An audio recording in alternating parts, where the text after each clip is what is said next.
The Lord. जय मसीह की। हम खुदावन का धन्यवाद करेंगे आज के सुंदर दिन के लिए जिसे कि परमेश्वर ने हम सबों के जीवन में ठहराया है। आज हम बात करने वाले हैं कि जो परमेश्वर में सिधाई से चलता है वो किस तरह से बचाया जाता है, और जो परमेश्वर में टेढ़ाई से चलता है या फिर जो टेढ़ी चाल चलता है वो किस तरह से नष्ट हो जाता है, इसके बारे में आज हम जानने वाले हैं। मेरे प्यारे मसीह भाइयों और बहनों, जैसा कि आप सबों को पता है, वचन बताती है कि परमेश्वर किसी का भी पक्षपात नहीं करते हैं। चाहे कोई भी प्रभु का कितना बड़ा दास क्यों ना हो, या फिर कोई कितना भी गरीब व्यक्ति हो, या फिर कितना भी पापी व्यक्ति हो, परमेश्वर हर एक जन को उसके काम के अनुसार, उसके चाल चलन के अनुसार ही प्रतिफल देते हैं। हालेलुया। तो आज हम वचन में से देखेंगे कि परमेश्वर किस प्रकार से अपने लोगों का न्याय करते हैं, और क्योंकि प्रभु का वचन कहता है कि मैं हर एक जन का न्याय करने वाला परमेश्वर हूँ, यानी कि जो परमेश्वर को जानते हैं उनका भी और जो नहीं जानते हैं उनका भी यीशु मसीह न्याय करेंगे। वचन में ऐसा लिखा हुआ है।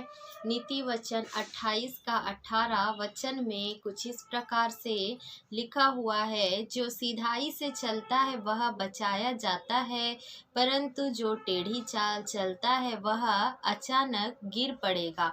हालेलुया।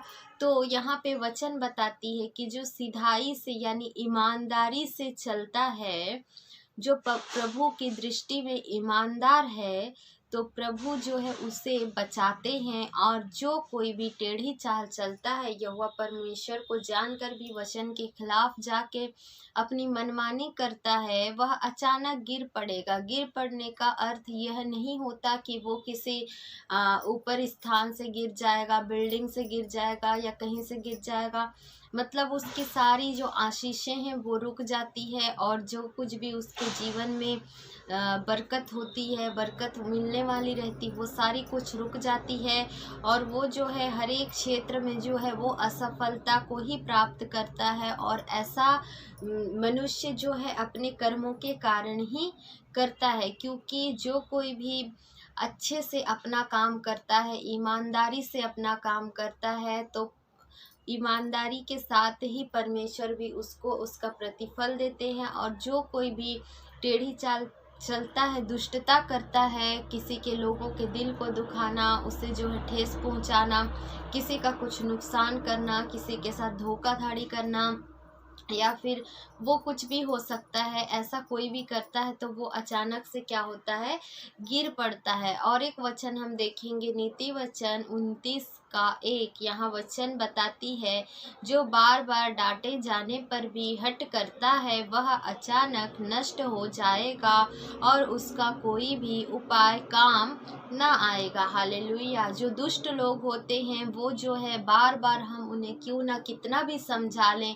कि ये जो है आप गलत कर रहे हैं, ये जो है आपको नहीं करना चाहिए, इससे किसी का दिल दुखता है, या फिर किसी का जो है किसी चीज़ में जो है नुकसान हो रहा है, आप ऐसा मत करिए।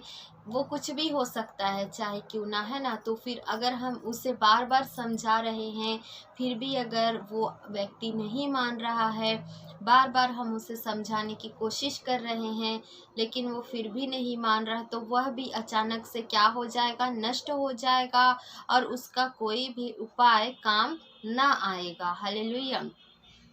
तो नष्ट होने का मतलब जो है मरना नहीं होता है, लेकिन जो है अचानक से उस पर कोई विपत्ति आ पड़ेगी, वो भी अपने कर्मों की ही वजह से।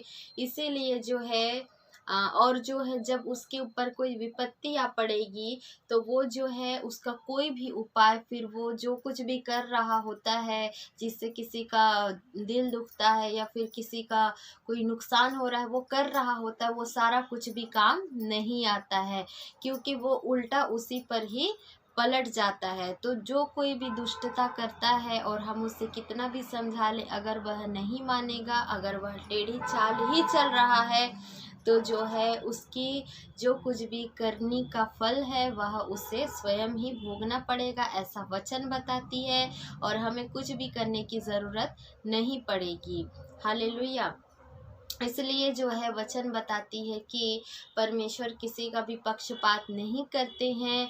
जो जैसा भी काम करेगा परमेश्वर उसको उसके कामों के अनुसार ही प्रतिफल प्रदान करेंगे। इसलिए हमें प्रभु के प्रति हमारी जो चाल चलन है उसको सीधी रखनी है, ईमानदार रहना है, और जो है प्रभु का वचन को ज़्यादा से ज़्यादा पढ़ना है, और जो है वचन में जैसा लिखा है उसे हमें अपने जीवन में लागू करनी है। इसलिए क्योंकि वचन में जो कुछ भी लिखा है वो सब कुछ हमारे भलाई के लिए ही लिखा हुआ है, और हमें अपने समझ का सहारा लेते हुए, मन को कठोर करते हुए कुछ ऐसा काम नहीं करना है जिससे कि किसी का कुछ नुकसान हो। हालेलुया। और प्रभु का भय मानते हुए प्रभु के भय भक्ति में अपने जीवन को यापन करना है। आप सभी ने वचनों को सुना, इसके लिए प्रभु आपको, आपके परिवार को बहुतायत से आशीषित करे। वीडियो को ज़्यादा से ज़्यादा शेयर ज़रूर करिए ताकि लोगों तक प्रभु के वचन का हम प्रचार को जो है पहुंचा पाए, और लोग सुसमाचार को पहुंचा पाए, और लोग जो है मन फिराने पाए, या जिस किसी के मन को दुष्ट ने कठोर कर रखा है, प्रभु के वचन को सुनने के द्वारा उसके मन में जो है प्रभु इस बात को डाले कि जो है प्रभु के जो वचन में लिखा है उसे जो है हमारे जीवन में हमें लागू करना है, और जो कठोरता हमने मन में कर रखा है हमारे मन को वैसे हमें नहीं रहना है। अपने मन को जो है दीन और नम्र करके हमें परमेश्वर में अपने जीवन को यापन करना है। हालेलुया। इसलिए ज़्यादा से ज़्यादा वचन को शेयर अवश्य करें। प्रभु आप सभी को बहुतायत से आशीषित करें। आमीन।